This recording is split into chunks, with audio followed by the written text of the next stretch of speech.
Every time our country stands in the path of danger, an instinct seems to summon her finest first, those who truly understand her. When freedom shivers in the cold shadow of true peril, it's always the patriots who first hear the call. When loss of liberty is looming, as it is now, the siren sounds first in the hearts of freedom's vanguard. The smoke in the air of our Concord bridges and Pearl Harbors is always smelled first by the farmers who come from their simple homes to find the fire and fight, because they know that sacred stuff resides in that wooden stock and blued steel, something that gives the most common man the most uncommon of freedoms. When ordinary hands can possess such an extraordinary instrument, that symbolizes the full measure of human dignity and liberty. That's why those 5 words issue an irresistible call to us all, and we must. So, as we set out this year to defeat the divisive forces that would take freedom away, I want to say those fighting words for everyone within the sound of my voice to hear and to heed, and especially for you, Mr. Gore. From my cold, dead hands. A good evening. How do you do? Hope everybody had a fantastic day. I was listening to yesterday's playback. I was wondering why it sounded so weird. So I do some tinkering around to figure this crap out. But I am not a tech person at all. Not in the, that's how I know I'm getting old, as a matter of fact, because I feel like technology's passed me by, and I'm okay with it. Music, that passed me by a long time ago. Everything I listen to is old now. But c'est la vie, right? Anyhow, ladies and gentlemen, we were going to be discussing the Fauci versus... I just saw the man's face. I'm trying to think of his name. Oh, God. Can't think of his name now. Rand Paul. There we go. Speaking of getting old, right? Rand Paul, we're going to talk about that, but I need a couple more days to actually process what I'm reading, because there's a lot of science involved in this. So I need a little bit more to process to make sure I'm giving you my best. But in lieu of that, and honestly, this would have moved that topic anyhow,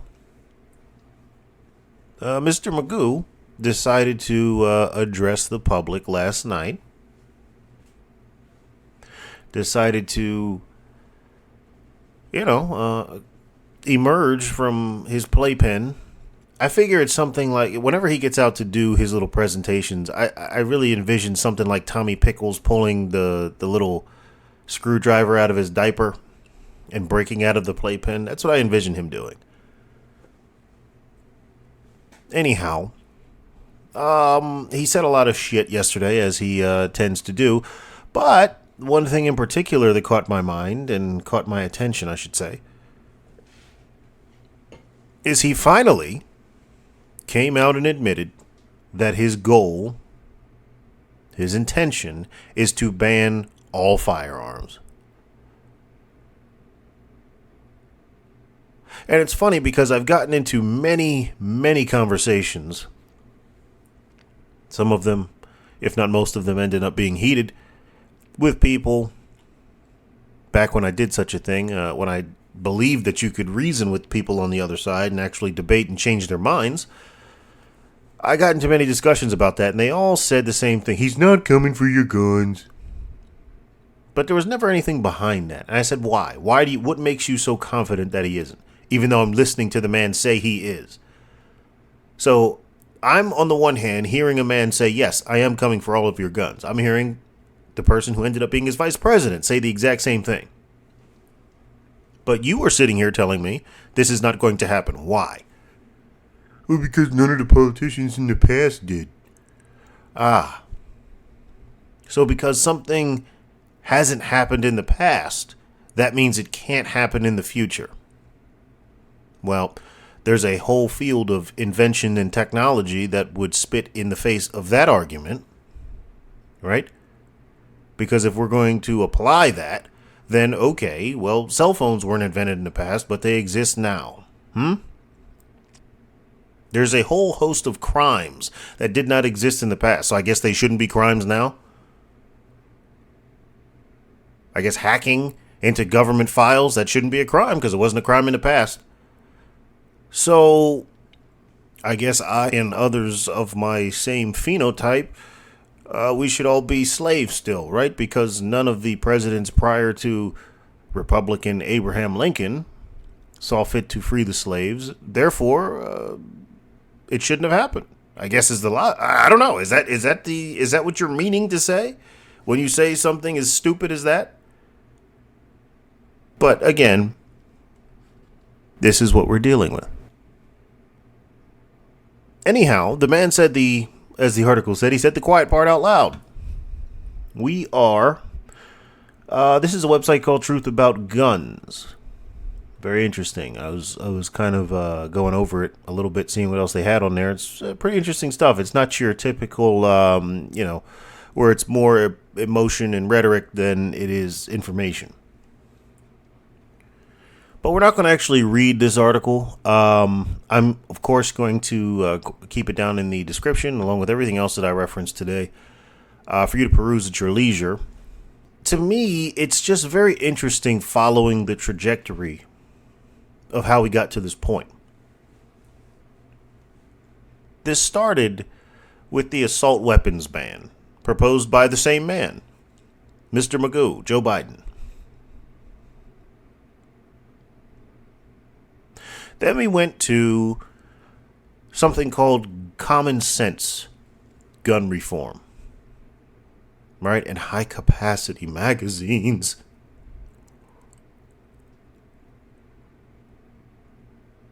Then we went to ghost guns.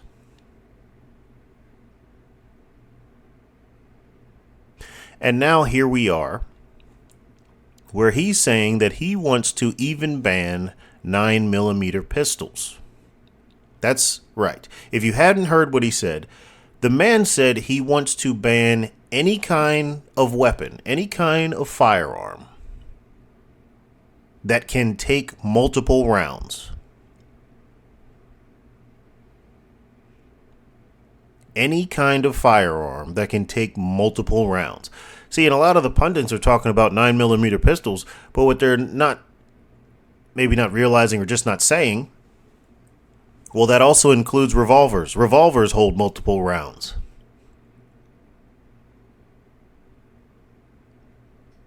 That includes shotguns. Shotguns hold multiple rounds. This, in effect, bans every single firearm that is on the market right now. With the effect of, with the exception of, I guess, the blunderbuss or the old flintlock musket, where you have to load the ball in, load the patch in, load some powder in. That order's probably wrong. I think it's patch, ball, powder. Then you take out your rod and you mash it down in there. With the exception of those, I believe, everything else becomes illegal.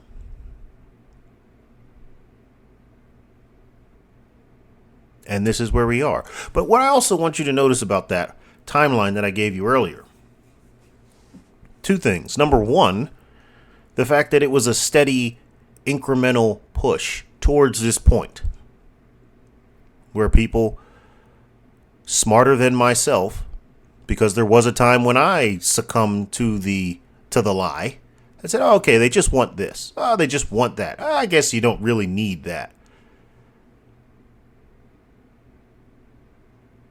So people smarter than myself, such as the man you heard speaking to kick us off tonight, Mr. Charlton Heston. I remember watching this guy, and I just didn't get it. You know, I mean, I knew people who were intimidated by this and assumed the NRA were a bunch of, you know, Klansmen with rifles, and there may be Klansmen that have rifles that are members, but obviously that doesn't make the entire group that. As a matter of fact, some history on the NRA. After the emancipation of the American slaves, the blacks, well, you had a lot of angry plantation owners who were just offing their ex-slaves. And then you had a bunch of disgruntled rebels coming home from the war. All Democrat voters, by the way.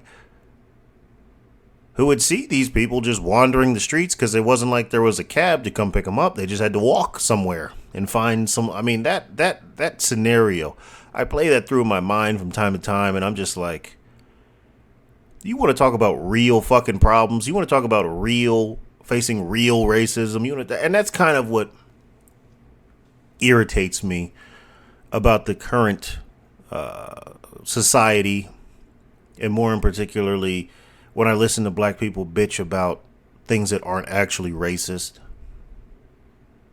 Because it's belittling what those people actually went through.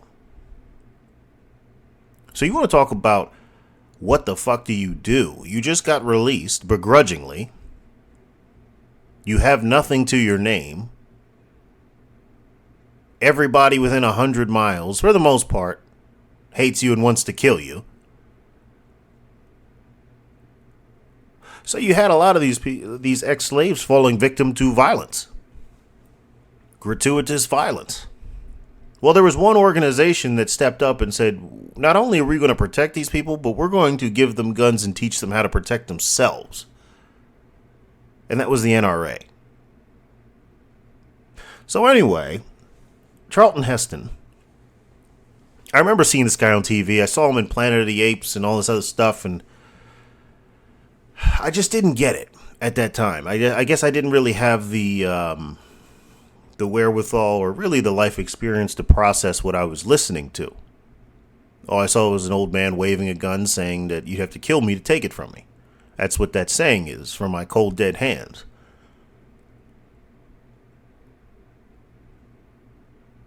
But I get it now. I absolutely get it now. And it started with, like I said, the things that were most visceral. They always go for the quote-unquote assault rifles. And that's leading me into my second point. They always lead with the quote-unquote assault rifles, right? Which is a multi-purpose rifle. You can call it a semi-automatic rifle. You can call it an Armalite rifle. Which is what AR stands for those of you who do not know. It doesn't stand for assault rifle. It stands for Armalite rifle.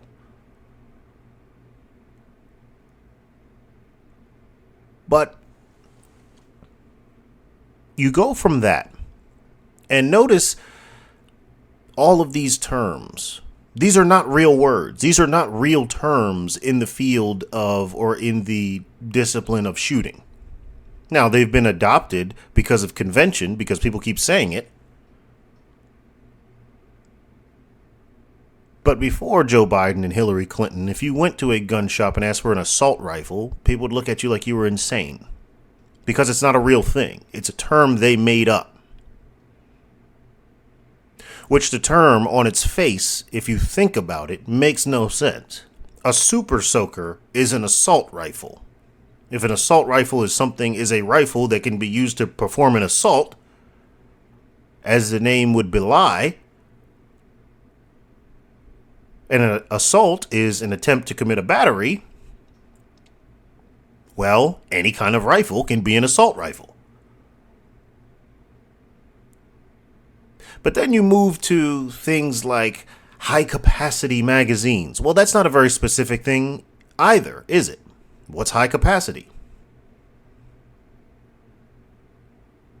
The gun that sleeps beside me at night holds 15. Is that high capacity? Well, it would be compared to, back in the World War II days, I think, whenever the 1911 was introduced, and that's, I believe, a 7-round or 5-round. Maybe it was 5 back then. I think it's 7 now. Well, you compare it to that, yeah, that's high capacity. But you compare it to the 82-round drum that's sitting in the closet, well, that 17 is not very high capacity. So you get the point. It's a subjective measure. But that's the point. They speak in these non-specific, nondescript terms. And somehow we're all just supposed to just get past that.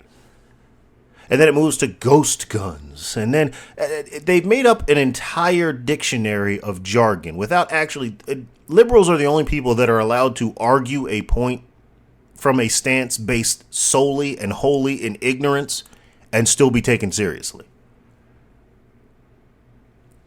I mean, imagine if I entered the immigration debate and I said, okay, well, first things first, we need to ban river jumpers and fence climbers. And they say, what? What the fuck is? And I said, no. Okay, that wasn't enough. Oh boy. Now we need to ban high capacity families. People, lots of family members. We need to ban that. High capacity families. In addition to the other things I said. They say, what do these terms mean? And I say, oh God, that's not enough either. Okay, we need to ban people that come here with kids. We need to ban adult child traveling groups and pairs. They say, what do these terms mean? But I keep adding to it until eventually I get to the point and I say, we need to ban everybody who comes here by foot, who isn't born here. Well, I'd be laughed right out of that argument because none of the things that I'm saying hold any gravitas or demonstrate that I have even the most rudimentary idea of what the hell that discussion is all about. Exactly. But somehow for these people, it's okay. Anyway, I'd like to read you something I found very interesting. And this, of course, will also be down in the description for you. But this common sense gun control, it didn't originate from Joe Biden, as surprise, surprise, right? This is a man who was a plagiarist in college, who graduated towards the bottom of his class in college. He's an idiot. He's a stupid person. But the only people more stupid than him, wait, more stupid or stupider? Stupider. It's stupider because stupidest is a thing. Okay, so the only people stupider than him are the people that vote for him and support him and believe what he says. But common sense gun control came from somewhere else. January 9th, 1959. Fidel Castro. And it goes. Fidel made his victorious post-revolutionary entry into Havana, Cuba on January 8th, 1959. The next day, Castro's regime began collecting guns and disarming the population. From Castro's address, January 9th, 1959. I appeal to the public to disarm the ambitious. Why are clandestine arms being stored at this very minute? Why are arms being hidden at distinct points of the capital? Why are arms being smuggled at this moment? I tell you that there are members of certain revolutionary organizations who are smuggling and storing arms. All the arms that were found by the rebel army are stored and locked in barracks, where they belong. What are these arms for? Against whom are they going to be used? Against the revolutionary government that has the support of all the people? Do we have a dictatorship here? Are we going to take up arms against a free government that respects the rights of the people? We have a free country here. We have no censorship, and the press is free. The people can gather freely if they want to. There is no tormenting of political prisoners, no murderers. No murders, no terror. When all the rights of the citizens have been restored and an election for the purpose is going to be held as soon as possible, why do we need arms? Are we going to unseat the president with arms? Are we going to set up revolutionary organizations? Are we going to have gangsters? Are we going to practice daily shooting on the streets of the capital? Why do we need arms? Yet I tell you, here and now, that 2 days ago, elements of certain organizations broke into the San Antonio barracks, which are under the jurisdiction of Commander Camilo Cienfuegos, and also under my jurisdiction as Commander-in-Chief of the Armed Forces, and carried away 500 small arms, 16, they're unsure if that's the number, machine guns, and 80,000 cartridges. I wanted to tell you about this and make use of the influence exerted by public opinion, so that those who are planning any criminal adventure will not be able to recruit any troops to follow them. The theft of weapons cannot be justified because this is not a dictatorship. We are never going to use force because we belong to the people. The people. Moreover, the day that the people do not want us, we shall leave. As soon as possible, I will take rifles off the streets. There are no more enemies. There is no longer anything to fight against. And if someday any foreigner or any movement comes up against the revolution, all the people will fight. The weapons belong in the barracks. No one has the right to have private armies here. And there you have it, folks. And what ended up happening? See, that's the part that these people don't seem to get. And I've said many times, and I'll say again, 2A is my hill. People say it's not my hill to die on. That is my hill to die on. Because I do not want to see what happens when the government is able to take everyone's guns away. Those mandatory lockdowns, well, mandatory meant different things in different places. New York, mandatory meant stay your ass at home. Why? Are people allowed to carry guns in New York City? No, they're not. Down here, it was a polite suggestion for the little while that it was.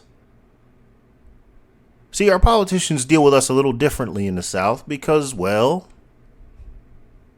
there's always that unspoken understanding. How about that vaccination that many of you don't want to take, that experimental drug that killed Hank Aaron? Well, mandatory vaccinations mean a completely different thing when there's no guns. So you get the point. And it's very interesting how they flip the burden onto you, the gun owner. Meaning, they'll say, why do you need the gun? Well, no. That's not the question, because I have a right that says I can have it. So that's all you need to know. The question is, why do you want to take it away from me? The question is, why are you trying so hard to take it away? Because we know that taking away guns does not make gun-involved crime go down. Well, look at New York City. No one's allowed to legally own a firearm in New York City. Yet, their gun violence rate is tops in the country. Or certainly in the top 3. Not to mention, there's this little country called England where the citizens aren't allowed to own firearms. And you know what the number one cause of homicide and death is over there? Stabbing. So maybe it's not the inanimate object. Maybe it's the people. Maybe it's morality. Maybe it's society And I have some statistics that I'll also include down there, and some stubborn facts for you all who want to take a look at all of that. But I'd like to read you another quotation. And the quotation is from a man by the name of Thomas Jefferson. Very important person in American history, a very misunderstood person in American history, in my opinion. A person that's gotten a lot of flack recently for the wrong reasons because there's a lot of misinformation. And maybe I'll do an episode on him. Because this notion that Thomas Jefferson was, a frothing at the mouth racist, it just doesn't hold water based on everything that I've read. But we live in a reactionary time period where no one waits around for the facts or even bothers looking at them, even though they're out there on the internet.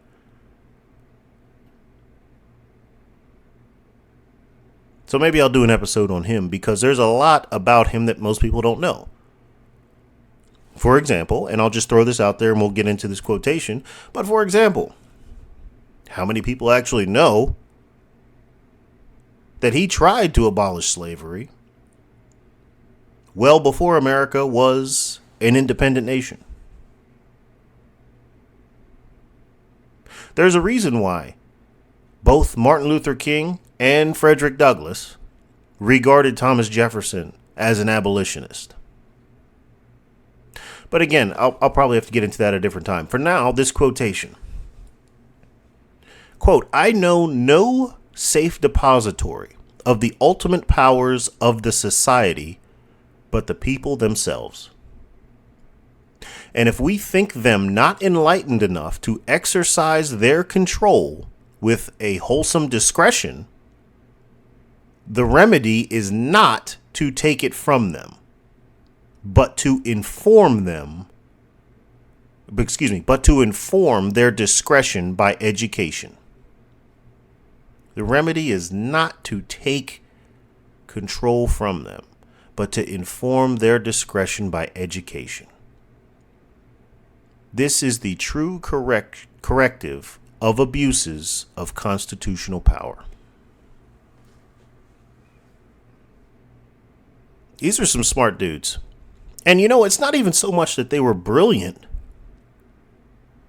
but a lot of people don't, and myself, I among them, until I was listening to this blog from this historian channel, and they were talking about how, well, these guys weren't geniuses. I mean, surely, of course they were forward thinkers in their own right, but the French Revolution was going on at the same time, and the French Revolution was based on everybody do what you want to do. Don't let anybody control you. Complete freedom. Be who you want. Do what you want. No rules. No guidance. No gods. No nothing. And what basically ended up happening was there was debauchery and anarchy.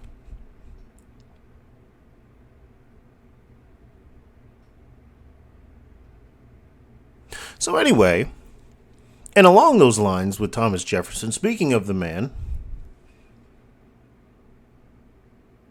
he was once written a letter by a citizen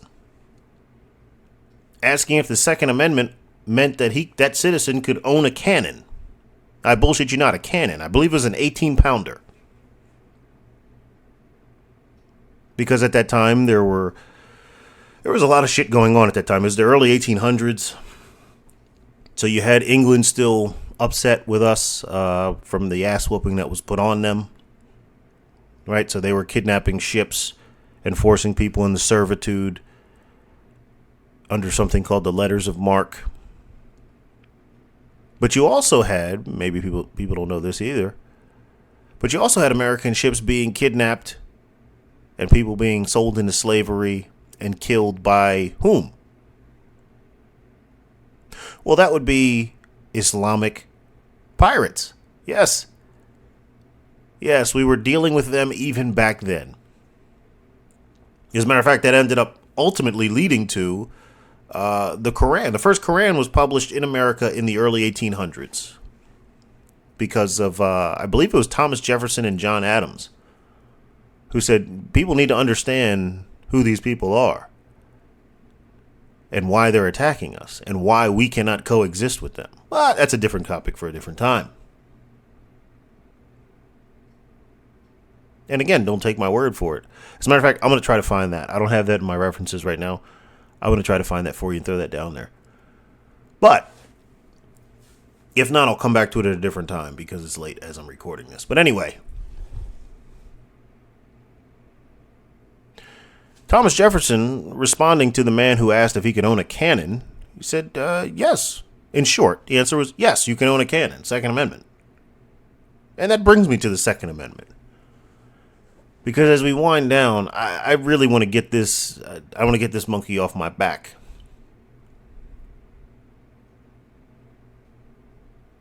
There are a lot of people who try to boil the Second Amendment down to hunting. Well, you know, it's our right to bear arms so we can go out and hunt. I'm sure you've heard someone say that before. Now, depending upon the source, it's one of two things, maybe one of three things. It's either utter ignorance, cowardice, or an intentional misrepresentation of what that amendment is. Because the Second Amendment is very clear. It says nothing, believe it or not, it says nothing about hunting. The Second Amendment is about people being able to defend themselves against a tyrannical government.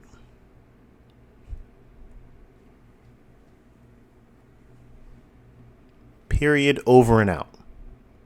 So if you're somebody or you know somebody who makes that argument that, oh, what about hunting and we need to preserve our right to hunt, that's cowardice. It's not your right to hunt deer. That's not what the Founding Fathers were afraid of. The Founding Fathers were afraid of motherfuckers like Joe Biden.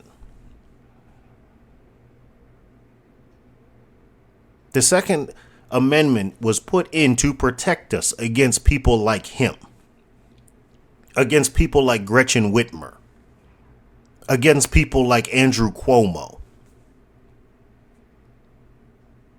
against people who think it's their job to tell you what you can and cannot do, against people who take it upon themselves to take rights out of the Constitution, out of the Bill of Rights. The people who think it's incumbent upon them to impress upon the rest of us what we can and cannot do. That's why we have a Second Amendment. Because without the Second Amendment, do you think the rest of the amendments will stand? I'm going to help you on this one. And I covered this actually a long time ago as well. But it bears repeating, especially given recent events. The Second Amendment is what gives all of the other amendments their teeth. It's what makes them actually work. You can plug in. Think about your house. Think about all the things that you have plugged into all the outlets in your house. But if the breaker is turned off, do any of them work? The Second Amendment is the circuit breaker that gives power to all of the other rights that were prescribed. And the day they take that shit away is the day this ceases to be a free nation.